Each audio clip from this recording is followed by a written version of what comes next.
News desk के सभी दर्शकों को हमारी ओर से हार्दिक शुभकामना और बधाई।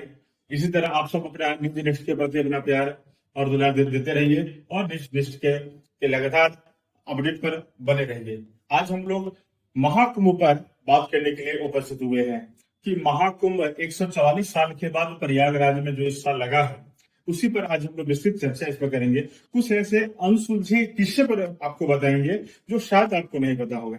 कब इसकी शुरुआत हुई, कैसे इसकी आज का आरंभ हुआ, क्या महत्व है, कितने प्रकार के कुंभ होते हैं, कहाँ कहाँ कुंभ होते हैं, कैसे इसके धार्मिक महत्व क्या है, शाही स्नान क्या है, इसमें जो यज्ञ होता है, इसमें जो हवन होती है, इसके पीछे विधान क्या है, दीपदान का क्या विधान है। आज इन्हीं सब अनसुलझे किस्सों पर आज आपके साथ बात करने के लिए मैं आचार्य राकेश झा न्यूज डेस्क पर उपस्थित हुआ हूँ। महाकुंभ को प्रयागराज में जो महाकुंभ का आयोजन अभी चल रहा है, जिसमें लाखों की संख्या में, करोड़ों की संख्या में श्रद्धालु आ रहे हैं, इसको भारत के अलावा यूनेस्को द्वारा इसको विशेष मानवता की अमूर्त विरासत की लिस्ट में इसको शामिल किया गया है। इसके अलावा प्रयागराज का जो महाकुंभ है, इसमें जब गुरु ग्रह मकर राशि में आते हैं तब ये महाकुंभ का आयोजन होता है और गुरु ग्रह का मकर राशि में प्रवेश पूरे 12 साल के बाद होता है। इसीलिए 12 साल के बाद, प्रत्येक 12 साल के बाद महाकुंभ का आयोजन होता है। इसके अलावे 11 महाकुंभ के बाद जब 12वें महाकुंभ का आयोजन होता है तो उसे अमृत महाकुंभ या विश्व महाकुंभ के नाम से भी जाना जाता है। इसकी विशेष महत्व बताई जाती है। इसीलिए इसमें देश के अलावा विदेशों से भी अनेक करोड़ों की संख्या में श्रद्धालु यहाँ आते हैं और पावन संगम तट पर कल्पावास करते हैं, गंगा स्नान करते हैं, यज्ञ करते हैं, दीपदान करते हैं और नाना प्रकार के दान आदि करते हैं, भंडारा करते हैं। कुंभ को लेकर के कई सारे कथाएं शास्त्रों में प्रचलित है। भारतवर्ष में कौन सा ऐसा ग्रंथ नहीं है जिसमें इस महाकुंभ और कुंभ की चर्चा की गई है। विशेषकर विष्णु पुराण में, रामचरितमानस जैसे महान ग्रंथों में इसकी विस्तृत चर्चा मिलती है, इसका उल्लेख किया गया है। कुंभ को लेकर के जो कहावत कही जाती है, उसमें कहते हैं कि समुद्र मंथन के समय जब महर्षि दुर्वासा के श्राप से इंद्र आदि देवताओं को शक्ति जब उनकी विहीन हो गई, तब वो भगवान विष्णु के पास पहुंचे और उनसे आग्रह किए। तब भगवान विष्णु ने उन्हें अमृत कलश प्राप्त करने के लिए समुद्र मंथन के विषय में उनको बताया। तब देवता और असुर मिलकर के समुद्र मंथन किए थे और उससे जो अमृत कलश निकला था, उसको पाने के लिए देवताओं के आदेश पर इंद्र के पुत्र उस कलश को लेकर के चले गए। इसको देख करके दैत्य और असुरों ने उनके पीछे दौड़ पड़े। उनके पीछे आते समय उनको तो आधे रास्ते पर ही उनको पकड़ करके उनसे अमृत कलश लेने लगे। अमृत कलश लेने की छीना झपटी के दौरान तो ये पूरे 12 दिनों तक यह कार्यक्रम चला और इस दौरान भारत के पवित्र 4 स्थलों पे इसकी कुछ बूंदे गिरी, जिसमें नासिक, उज्जैन, हरिद्वार और प्रयागराज है, जहां पे इस महाकुंभ का आयोजन होता है। जिस स्थान पर ग्रहों की जो स्थिति बनी थी उस समय, उसी ग्रहों की स्थिति बनने पर वहां कुंभ लगता है। जब मकर राशि में गुरु आते हैं तो ये प्रयागराज में लगता है। इसलिए इस बार हम लोग प्रयागराज में महाकुंभ लगा है और श्रद्धालु स्नान कर रहे हैं और पुण्य का लाभ ले रहे हैं। गंगा स्नान संगम तो लोग हमेशा रहता है, लेकिन इस कुंभ में ही लोग क्यों जाते हैं? मान्यता है कोई जब अमृत की बूंदे वहां गिरी थी, उस समय, उस ग्रहों की स्थिति के समय, उस जल में अमृत की जो पावर है, जो उसकी शक्ति है, वो उत्पन्न हो जाती है, वो अमृतता से भर जाती है। इसीलिए इस अमृत को पाने के लिए, अपने पापों का क्षय करने के लिए और मोक्ष की प्राप्ति के लिए, मुक्ति के लिए सब लोग श्रद्धालु वहां जाकर के स्नान करते हैं, कल्पावास करते हैं। ये 46 दिनों का जो ये महाकुंभ का प्रायोजन होता है, इसलिए श्रद्धालु वहां कल्पावास भी करते हैं और 3 स्नान करते हैं। शास्त्रों में विधान है कि जो श्रद्धालु अगर माघ मास में पूरे महीने स्नान नहीं कर सकते हैं, वो केवल संगम तट पर जाकर के प्रयागराज में 3 स्नान करते हैं तो उन्हें पूरे माघ महीने में संगम स्नान का, गंगा स्नान का पुण्य प्राप्त होता है। इतनी शास्त्रों में इसकी महिमा बताई गई है। कुंभ मेला कुल कई प्रकार के होते हैं, तो आइए हम लोग इस पर चर्चा करते हैं कि कुंभ मेला कितने प्रकार की होती है।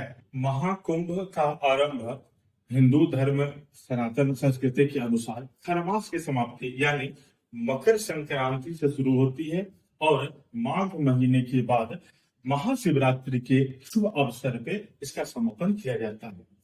राज्य सरकार द्वारा और कई ऐसे धार्मिक संगठनों द्वारा इसकी विशेष आयोजन किया जाता है, विशेष व्यवस्था वहां की जाती है। देश विदेश से भी श्रद्धालु आते हैं। यहाँ तक कि इस बार के महाकुंभ में यूक्रेन और रशिया के भी श्रद्धालु आए हैं, जो आपस में एक दूसरे के सामने निवास करते हुए वहां यज्ञ शांति की यज्ञ कर रहे हैं। ये है भारत के धार्मिक अनुष्ठान का महत्व, ये है भारत का ध्येय, ये है भारत की एकता और अखंडता का अद्भुत उदाहरण, जो रूस और यूक्रेन के से भी आए हुए श्रद्धालुओं के प्रति उनके मन में शांति की भावना के हेतु वहां यज्ञ कर रहे हैं, वहां आहुति दे रहे हैं और संगम करते हुए स्नान कर रहे हैं। ये हमारे भारत की महानता दर्शाती है। आइए चर्चा करते हैं कि कुंभ मेले कितनी प्रकार की होती है और कहां कहां इसका आयोजन होता है। कुंभ मेले में कई सारे विधान हैं। एक तो माघ के महीने में ये हर वर्ष में एक बार आता है और ये प्रयागराज में माघ का मेला लगता है, 1 महीने का होता है, ये हर वर्ष होता है। इसके अलावे और कुंभ मेला साल में हर 3 साल पर एक बार आता है, जो हरिद्वार, प्रयागराज, नासिक और उज्जैन में होता है। इसके अलावे अर्धकुंभ होता है। अर्धकुंभ हर 6 साल में एक बार आता है और इसका आयोजन हरिद्वार और प्रयागराज में होता है। इसके अलावा होता है पूर्ण कुंभ, जो प्रत्येक 12 साल के बाद आता है। ये भी प्रयागराज, उज्जैन, हरिद्वार और नासिक में लगता है। इसके अलावा सबसे मुख्य है और सबसे भव्य और दिव्य है महाकुंभ मेला, जो इस बार प्रयागराज में लगा है। ये पूरे 144 साल के बाद लगता है, जो ये 2025 में लगा हुआ है। इसके बाद सीधा 144 साल के बाद यानी 2169वें ईस्वी में ये महाकुंभ का आयोजन पूर्ण होगा। इसीलिए मैं सभी न्यूज डेस्क के सभी दर्शकों से ये निवेदन करना चाहता हूँ, ये आमंत्रण देना चाहता हूँ उनको कि अगर संभव हो तो आप जो सो इस कुंभ में जाकर के स्नान कर करके पुण्य लाभ लीजिए। अगर आप वहां नहीं जा सकते हैं तो घर में ही भगवान गंगा का, माता जमुना का और सरस्वती का ध्यान कर करके जल स्नान जल में गंगा जल को मिला करके बहुत ही श्रद्धा भाव के साथ अगर आप स्नान करते हैं तो भी कुंभ स्नान की पुण्य प्राप्त होती है। ये ऐसा विधान हमारे शास्त्रों में इसके बारे में बताया गया है। इसके अलावा वहां शाही स्नान का भी विशेष आयोजन होता है। जी हाँ, विभिन्न अखाड़ों के द्वारा विशेष नागा साधु संत, वैष्णव, सन्यासी और आम लोग इस दिन स्नान करते हैं। विशेषकर इसमें नागा साधुओं की प्रमुखता होती है। इस स्नान को देखने के लिए पूरे भारत से यानी और पूरे विदेशों से भी अलग अलग प्रांतों से लोग वहां पहुंचते हैं और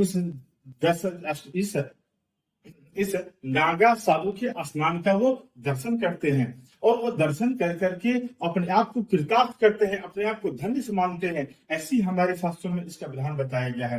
शाही स्नान को लेकर के कई अखाड़े, निरंजनी अखाड़ा, किन्नर अखाड़ा, वो निर्वाणी अखाड़ा, बहुत सारे अखाड़ों की वहां पर जो सो व्यवस्था होती है और उन लोगों के द्वारा प्रथम स्नान आरंभ होता है। उसमें जो महामंडलेश्वर होते हैं, प्रत्येक अखाड़ों के जो मुख्य आचार्य होते हैं, वो एक विशेष शाही रथ पे सवार होकर के वहां से अपने आश्रम से निकलते हैं। यहाँ तक कि हमारे शास्त्रों में प्रयागराज के बारे में और शाही स्नान के बारे में बताया गया है कि वो लोग जिस दिन शाही स्नान होते हैं उसके एक रात पहले पूरी रात सोते नहीं है, अपने पूरे शरीर में भस्म धारण करते हैं और पूरी रात तप करते हैं, साधना करते हैं, भगवान की आराधना करते हैं और ब्रह्म मुहूर्त में उन लोगों की शाही सवारी निकलती है और खूब गाजे बाजे के साथ बहुत ही श्रद्धा भाव से वो लोग स्नान करते हैं। इसके अलावे शाही स्नान के अलावे इसमें यज्ञ होती है।